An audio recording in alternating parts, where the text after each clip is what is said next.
जय हिंद दोस्तों। स्वागत है आप लोगों का मेरे अपने यूट्यूब चैनल में। इसका नाम है commando Dharmendra physical academy Uttarakhand. दोस्तों, ये वीडियो मैं डेडिकेट करना चाहता हूँ उत्तराखंड के तमाम उन युवाओं को जिनकी क्वेरी रहती है कि सर हम कैसे स्पेशल फोर्सेस ज्वाइन करें, कैसे हम एनएसजी ज्वाइन करें। तो आप लोगों को मैं सबसे पहले ये कहना चाहूँगा कि आप लोग इस वीडियो को अंत तक देखें। मैं आप लोगों को स्टेप वाइज बताता रहूँगा कि कैसे करके आप लोग फौज ज्वाइन कर सकते हैं, उसके बाद स्पेशल फोर्सेज या एनर्जी ज्वाइन कर सकते हैं। आप सब लोग आए दिन देखते रहते हो कि यूट्यूब पे कोई ना कोई एक चैनल खोल के बैठा हुआ और कुछ ना कुछ आधी अधूरी जानकारी अपलोड कर देता है। कई बच्चे सिविल में हैं जिन्हें फ़ौज के अंदर के बारे में कुछ नॉलेज नहीं है, एकेडमी खोल के बैठे हुए हैं और आधी अधूरी जानकारी वो डाल देते हैं।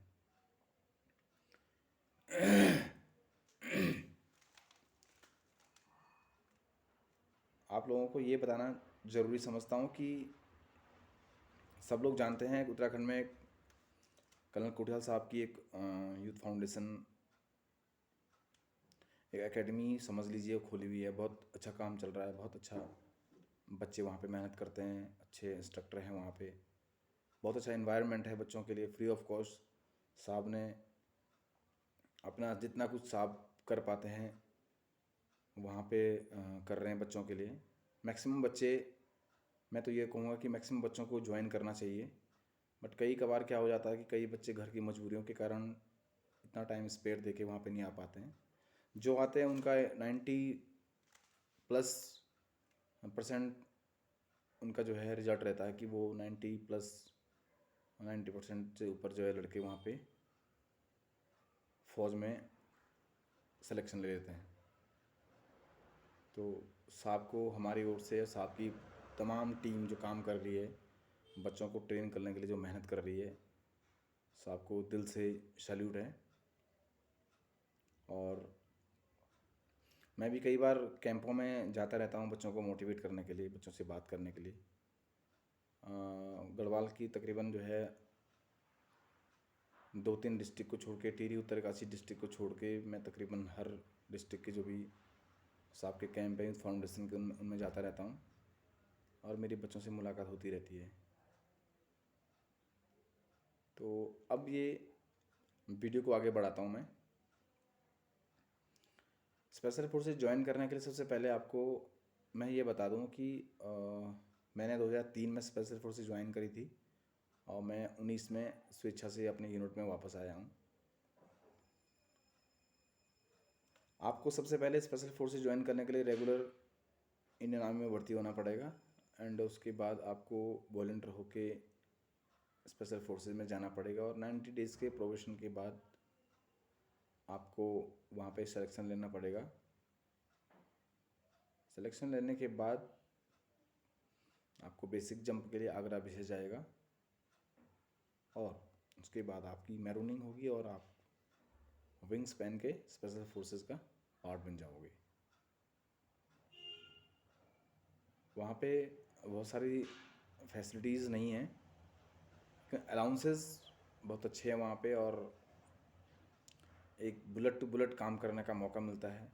फ़ौज में हम अगर आने के बाद दुश्मन के साथ लड़ने का सपना देखते हैं कि मैं अपने दुश्मन को देखना चाहता हूँ कि वो कैसा है, तो आप स्पेशल फोर्सेस ज्वाइन कर लीजिए। स्पेशल फोर्सेस ज्वाइन करने के बाद आप अपने जिस भी रीजन में आपकी रेजिमेंट है, उस रेजिमेंट जिस यूनिट में आप काम कर रहे हैं उस यूनिट के साथ आपको जो है एडवांस ट्रेनिंग का मौका मिलेगा और आप जो है बुलेट टू बुलेट एनिमी का सामना करते रहोगे। स्पेशल फोर्सेस अलाउंस की बात करते हैं तो आज की डेट में एक जवान जो न्यूली जवान वहाँ पे रिक्रूट होता है 17,300 रुपीज़ स्पेशल फोर्सेस अलाउंस है। एंड अगर आप JNK में सर्व कर रहे हैं तो 9700 रुपीज़ काउंटर इंसर्जेंसी अलाउंसेज हैं और अगर आप साथ में हाई एल्टीट्यूड इलाके में हैं तो 20,000 प्लस आपके वहाँ के अलाउंसेज हो गए। तो आप देख सकते हैं कि अलाउंसेज ही इतने ज़्यादा हैं वहाँ पे कि जो रेगुलर इंडियन आर्मी के लोग पीछे काम कर रहे हैं उनकी उतनी सैलरी नहीं बनती है जितना कि स्पेशल फोर्सेस के अलाउंसेज है। टफ लाइफ है, बुलेट टू बुलेट काम है, फालतू चीज़ों के लिए टाइम नहीं है, नज़र सिर्फ फोर साइड टिप और दुश्मन पे है। उसके बाद बात करते हैं एनएसजी। एनएसजी में जाने के लिए आपको 5 साल आपकी सर्विस होनी चाहिए और वहाँ पे भी सेम प्रोसेस है कि आपका कोई साथी वहाँ पे डेपुटेशन पे होगा जिसको आपने रिलीव करना होगा। तो जब आप जाएंगे तो सबसे पहले वहाँ पे एक साइकोलॉजिकल टेस्ट होता है। साइकोलॉजिकल टेस्ट क्लियर करने के बाद वहाँ पे सेम 90 डेज़ का सीसी है जिसको कन्वर्जन कोर्स बोलते हैं, वो आपको क्वालिफाई करना पड़ेगा और उसके बाद आपके साथी को छोड़ दिया जाएगा और आप वहाँ पे काम करेंगे। तो ये फेडरल कंटीजेंसी फोर्स एमएचए के अंडर आती है और जो है आपको जो है ब्लैक कैट कमांडो के नाम से वहाँ पे जाना जाएगा। वहाँ पे भी नो रैंक सिस्टम है, आपको एक जवान से लेकर हवलदार तक सिर्फ एक कमांडो ही बोला जाएगा और आप लोगों का वहाँ पे कोई रैंक स्ट्रक्चर नहीं दिखा जाएगा। आपको एक सिपाही का काम भी करना पड़ेगा और एक हवलदार का काम भी करना पड़ेगा। यह है एनएसजी की ताकत।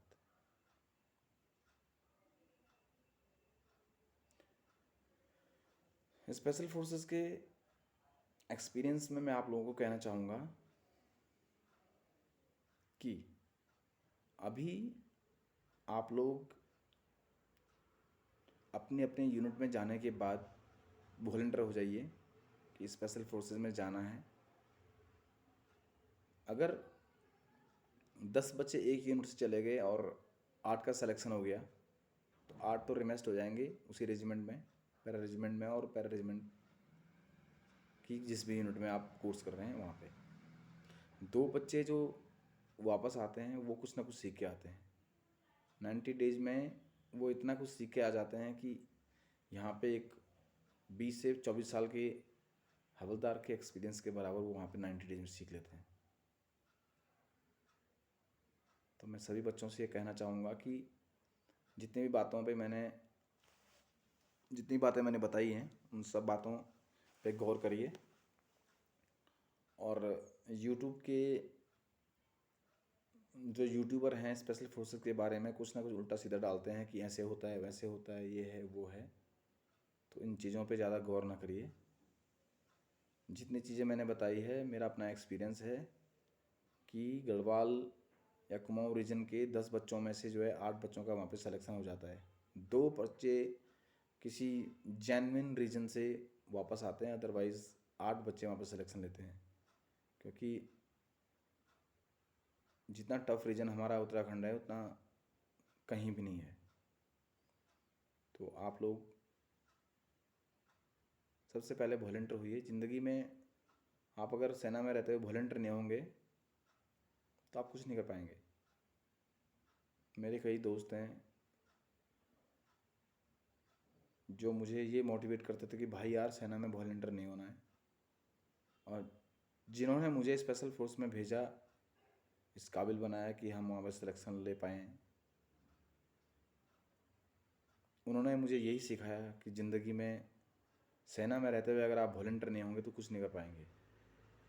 आप जो है एक जैसे कुएं का मेंढक होता है वैसे रहोगे आप। तो मेरा बोलने का मतलब ये नहीं है कि आम जो रेजिमेंट में लड़के काम कर रहे हैं वो स्पेशल नहीं है,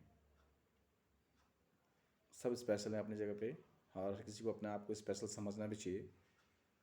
लेकिन ये अपॉर्चुनिटी अगर इसको मिलती है तो उसे ऐसे नहीं मिलती है, उसे जो है सबसे पहले वॉलंटियर होना पड़ेगा और वॉलंटियर होने के बाद ही उसे मौका मिलेगा जाने का। और मेरा ये मानना है कि अगर आप वॉलंटियर नहीं होंगे तो आप ना सीख पाएंगे और ना ही कहीं सिलेक्शन ले पाएंगे। कोर्सों के लिए वॉलंटियर होना ज़रूरी है, नहीं तो मौका नहीं मिलता है और आप देखते रह जाएंगे और साथ वाला अच्छा काम करके आ जाएगा। तो जब तक वॉलंटियर नहीं होंगे तब तक जो है ना सीखने का मौका मिलेगा और ना आप सीख पाएंगे। धीरे धीरे सर्विस बढ़ती रहेगी और आप लोग ऐसे ही घूमते रहेंगे। तो ये वीडियो मेरे तमाम उन साथियों के लिए था जिनके मुझे मैसेज आते रहते हैं कि सर आपकी तरह बनना है, स्पेशल फोर्सेस ज्वाइन करनी है, नेशनल सिक्योरिटी गार्ड ज्वाइन करनी है।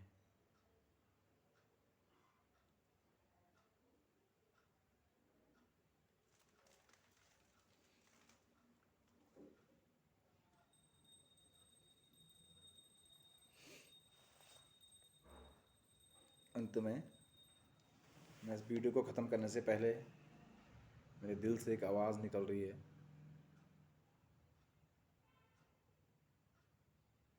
कि हमारे इलाके के ही जो है हवलदार गजेंद्र थे 10 पैरा स्पेशल फोर्स में, जिस स्क्वाड्रन में हमने एनएसजी में काम किया है, उनका ही कुछ दिन पहले यहाँ पे एक जो है स्मारक बना है। अशोक चक्र से सम्मानित हैं हवलदार Gajendra Singh 10 para special force, जिन्होंने कि निस्वार्थ भाव से 26/11 में अपने प्राणों का बलिदान दे दिया। तो हम भी कुछ दिन पहले उनके इनॉग्रेशन में गए थे। तो ये बहुत बड़ी बात है हमारे उत्तराखंड के लिए। पहला परमवीर चक्र भी उत्तराखंड से है, आप लोग सब जानते हैं। मेजर सोमनाथ शर्मा 4 कुमाऊं, और एक अशोक चक्र मेरी रेजिमेंट मेरी बटालियन से आप लोग सभी जानते होंगे, मोहनाथ गोस्वामी, जिन्होंने 2016-17 में जो है अपने प्राणों का बलिदान देकर अशोक चक्र जो है हासिल किया है। और 26/11/2008 को हवलदार गजेंद्र सिंह ने जो है अपने प्राणों की बाजी लगाकर जो है अशोक चक्र सम्मानित किया गया था। तो उन सब लोगों के लिए मैं 2 लाइन कहना चाहूँगा। मेरा दिल भी आज बहुत टूटा जा रहा है। क्या हुआ नींद आई जो हम सो गए, हम तो सारे वतन को जगा के चले। याद आए हमारी तो रोना नहीं, याद आए हमारी तो रोना नहीं, हम तो आज़ादी का रंग लगा के चले। क्या हुआ नींद आई जो हम सो गए, हम तो सारे वतन को जगा के चले। जय हिंद, जय भारत, जय उत्तराखंड।